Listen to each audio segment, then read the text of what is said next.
qui était absolument extraordinaire sur la guerre du Liban. Et j'ai une petite citation à vous faire, la seule aujourd'hui, je crois, qui parle de la guerre du Liban, mais qui pourrait être véritablement transposée dans la situation syrienne.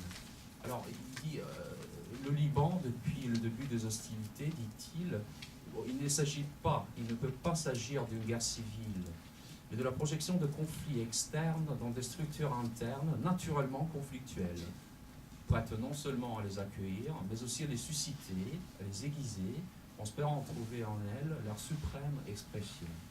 Donc ça, c'est Ghassan Tueni, ministre des Affaires étrangères libanais à l'ONU, un homme absolument remarquable, qui a écrit un ouvrage sur le Liban qui pourrait véritablement être appliqué à la situation syrienne à propos du degré de complexité que ce système atteint. Donc voilà, comme promis, j'en viens aux piliers, les deux piliers dont je vous ai parlé. C'est-à-dire qu'au sein de chacun de ces piliers, selon mon analyse, les pays clés se situent dans un rapport hiérarchique. Donc en parlant du premier pilier, bien entendu les États-Unis sont au sommet, en haut du pilier, les États-Unis qui sont aujourd'hui, notamment en Irak, face à un dilemme, à deux dilemmes absolument effrayants. Le premier dilemme, c'est faut-il armer bien faut-il faire confiance à l'armée régulière irakienne ou bien il faut armer plutôt les Kurdes. Alors ça c'est un problème, c'est une problématique qu'il partage avec la Turquie, qui est juste en dessous, on va dire, dans ce pilier, juste en dessous des États-Unis, un fidèle allié des États-Unis, parce que, effectivement, on s'est rendu compte que l'armée régulière irakienne est tout à fait incapable de lutter contre l'État islamique. Ils se font voler les chars que les États-Unis leur donnent, ils sont tout à fait inefficients. Alors, par contre, on a des braves combattants parmi les Kurdes, mais les Kurdes qui vont se battre, qui se battent de manière efficace depuis un certain temps, eh bien, à ce Kurde-là, il va falloir reconnaître quelque chose à la fin de cette guerre, quelle qu'elle soit son issue. Alors, ça, c'est une préoccupation très importante qui un petit peu explique l'attitude attentiste des États-Unis par rapport à ce sujet. Le deuxième sujet, le deuxième dilemme des États-Unis dans la guerre, dans le conflit syro-irakien, on va l'appeler comme ça, c'est faut-il permettre à l'armée régulière irakienne de déployer ses forces chiites. Alors là maintenant, je vous ai dit, hein, il y a quelques semaines, il y a quelques jours en fait, la ville de Ramadi a été prise par l'organisation de l'État islamique et suite à cette grande perte de la part de l'armée régulière irakienne, l'armée irakienne a décidé de déployer ses chiites. Alors ça c'est une question qui pourrait poser des véritables problèmes d'un point de vue communautaire et notamment en ce qui concerne le rôle que l'Iran a dans ce conflit, le rôle que l'Iran pourrait revendiquer dans ce conflit. Je vous ai parlé en partie de la Turquie, donc de son incapacité de prendre une position par rapport à la question de ces Kurdes, parce qu'il y a aussi le problème qu'elle ne laisse pas transiter les Kurdes vers les zones de conflit. Je vais voler parce que je n'ai qu'une minute. C'est l'Arabie Saoudite, on sait, voilà, 2000 personnes associées à la famille royale, 2000 personnes dont les filières sont absolument intraçables, très difficile à prédire. La France aussi, hein, la France qui aurait voulu il y a 2 ans bombarder carrément le régime de Bachar al-Assad avec le président Obama. C'est une déclaration conjointe qui a été faite par les deux gouvernements. Donc je considère qu'il n'y a que dans la tête de quelques diplomates mal placés au Quai d'Orsay et à Washington qu'on peut imaginer qu'on puisse bombarder la Syrie, ou en tout cas faire ce qu'on a fait en Irak. La Syrie est un pays différent, est un pays tout d'abord qui existe depuis plusieurs milliers d'années, alors que l'Irak est un pays artificiel qui a été créé avec des frontières tout à fait artificielles à la fin de la Première Guerre mondiale. De l'autre côté du pilier, donc dans le pilier opposé, eh bien, la Russie qui est le grand, on va dire, la grande nouveauté de la politique internationale, parce que le long de tout un arc d'instabilité qui va du Moyen-Orient à travers les Balkans jusqu'à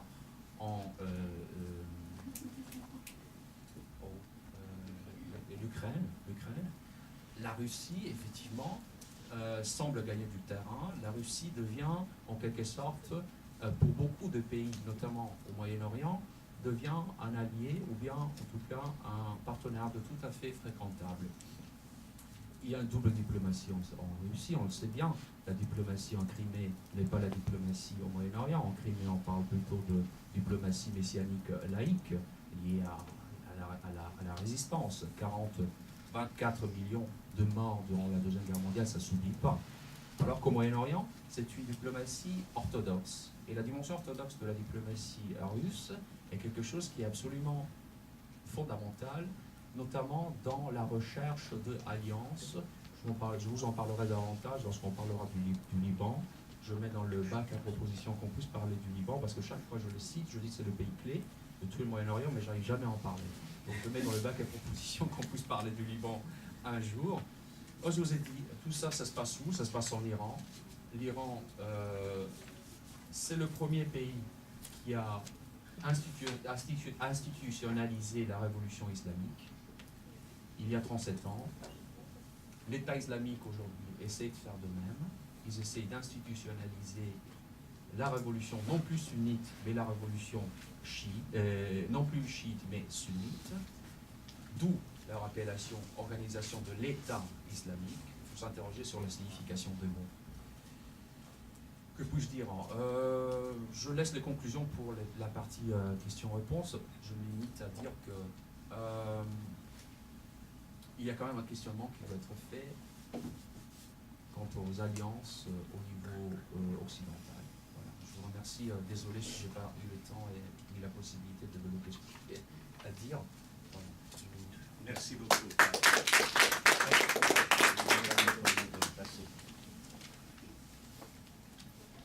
Merci beaucoup, Monsieur Facci.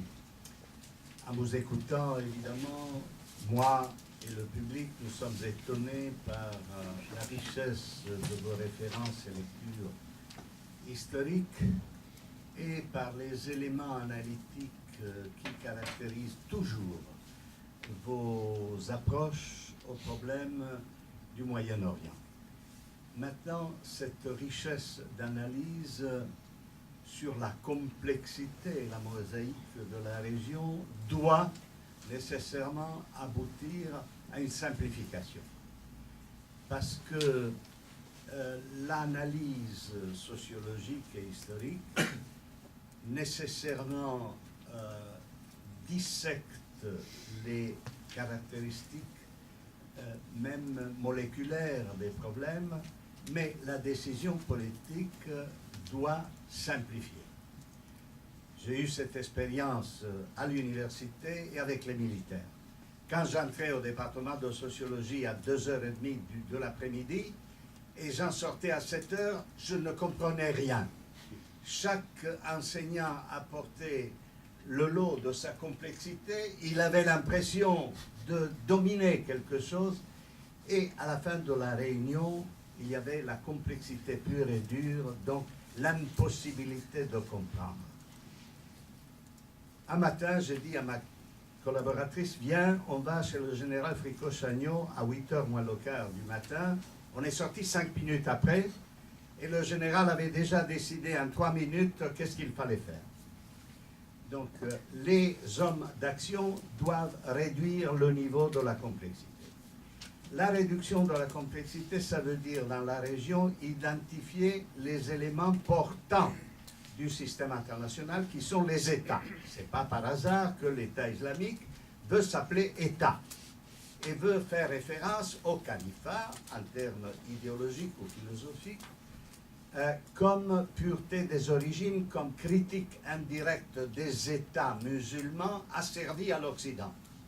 C'est ça qui est, me semble-t-il, le fond du problème. Maintenant, en termes plus généraux, nous allons vers un système international chaotique. Il faut bien comprendre que les analystes plus importants, auxquels j'ai le privilège d'entendre la voix et les préoccupations desquels expriment beaucoup de préoccupations sur le système international actuel. je vous parle de personnalités de rang, ayant exercé des responsabilités de tout premier rang, de rang ministériel. Donc, la situation, je ne vous le cache pas, pour moi, petit analyste, et pour des personnalités beaucoup plus importantes, est préoccupante. À cause des foyers de crise et des instabilités devenues permanentes et de conflits qui risquent de s'aggraver. Près de chez nous, en Europe, le Moyen-Orient est près de chez nous. Il est à côté, c'est un crossroad, un lieu de passage et de transition. Les civilisations. Nous avons deux approches possibles à ce type de problème. Une approche sociologique et historique, ou culturelle, telle que Carlo Facci nous a proposé. Et puis une approche en termes de force pure, de rapport de force pure. À vous de décider ce qui détermine l'effet de la vie politique internationale et l'effet historique. C'est toujours des mélanges, mais personnellement, je suis le partisan de la force. Je suis un machiavélien pur. C'est la force qui décide, historiquement. Ce n'est pas la culture, bon Dieu. Le dilemme raison ou force sera l'objet du débat. Les idéaux sur la base desquels luttent les hommes. Les idéaux ne sont pas des phénomènes rationnels. L'histoire du monde n'est pas rationnelle. Chacun a ses propres idéaux et les civilisations formalisent les idéaux au cours de l'histoire. Ils organisent avec les religions la naissance des civilisations. Je vous renvoie à Ortega y Gasset, à Spengler, à Toynbee, à toute une série d'acteurs fondamentaux. C'est la religion, je suis laïque, c'est la religion qui constitue une communauté politique. Les phases historiques d'irréligiosité sont des phases de décadence, de désagrégation. Et c'est pourquoi on a évoqué, et est évoqué historiquement, le contraste entre chrétienté et islam. Hier, j'ai vu à la télévision les fêtes d'Erdogan à propos de la conquête de Constantinople. Ça a été une guerre de religion qui a mis fin à l'Empire romain d'Occident. La Russie est la troisième Rome. Est encore aujourd'hui, même si on ne le dit pas comme ça, la troisième Rome. Parce que le pouvoir qui s'est installé, le nouveau tsar professe la connivence historique habituelle entre l'idéocratie et la politique, qui autrefois, dans l'époque soviétique, était l'idéologie. Et pourquoi il y a cette lutte? Pourquoi Erdogan et la Russie et la Turquie font des fêtes magnifiques sur la conquête et la chute de l'Empire romain d'Orient? Pourquoi?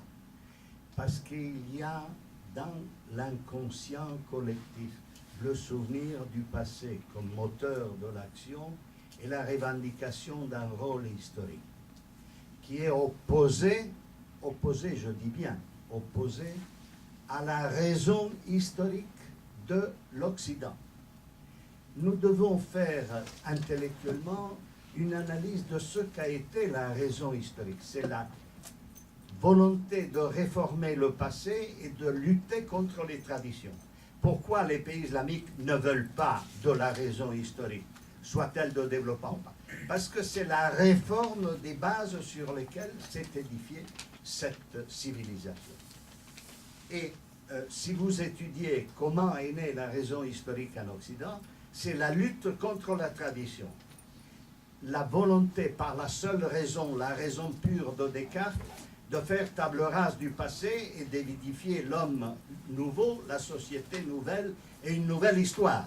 C'est arrivé jusqu'à Lénine, cette histoire-là. C'est l'histoire abstraite d'élimination du passé.